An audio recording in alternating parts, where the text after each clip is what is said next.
Alustame SK Reporteri 61. saatega.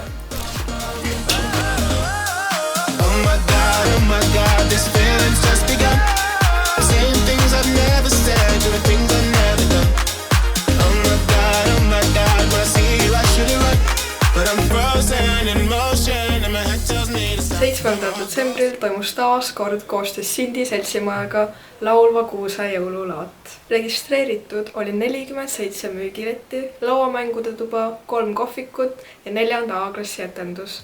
Vaatame, kuidas neil läks.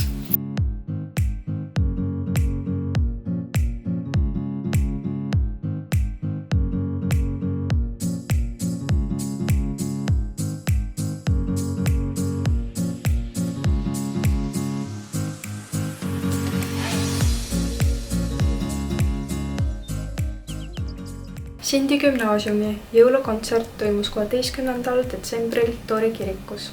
Esinesid Sindi gümnaasiumi ettevalmistuskoor, mudilaskoor, poistekoor, noormeeste ansambel, 7. klassi neidude ansambel, naiskoor ja solistid.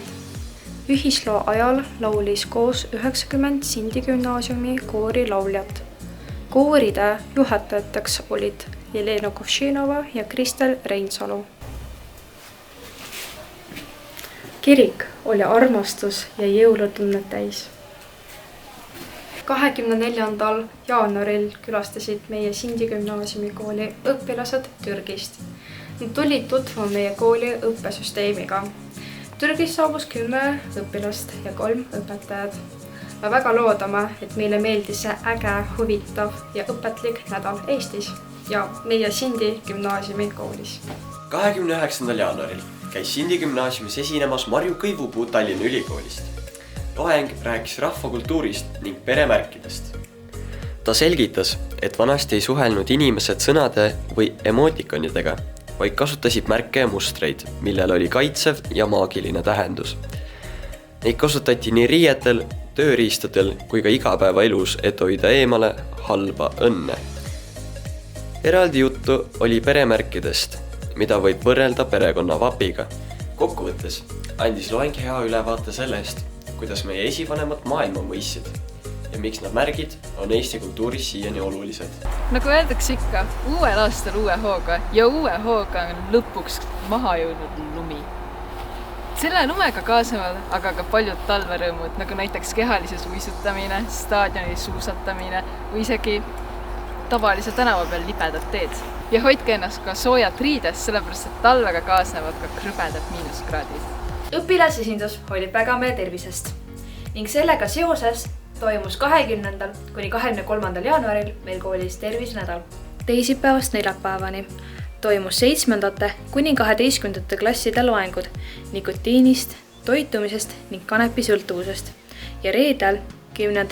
kuni 12. klassidele sekspositiivsusest. Aasta on kohe varsti möödunud meie kooli traditsioonilisest suursündmusest. Just nimelt Playback tuleb taas. Sel aastal leiab Playback esmakordset taset Sindi seltsimajas 8. mail algusega 18:00. Ootame kõiki õpilasi osalema, sest žürii ja auhinnad ei jää see aasta lahjaks. Sindi gümnaasiumi sulgpallihuvilised saavutasid koolivahelistel meistrivõistlustel suurepärased tulemused. 1. kuni 3. klasside arvestuses tuli Henri Lilover teiseks ja Enrico Tamm 3. 4. kuni 6. klasside võistluses võitis kuldmedali Eliise Orav. Samal päeval osales meie kool 4. kuni 5. klasside akrobaatikavõistlustel. Liisa Kallus saavutas 1. koha ja Eliise Vellent 2.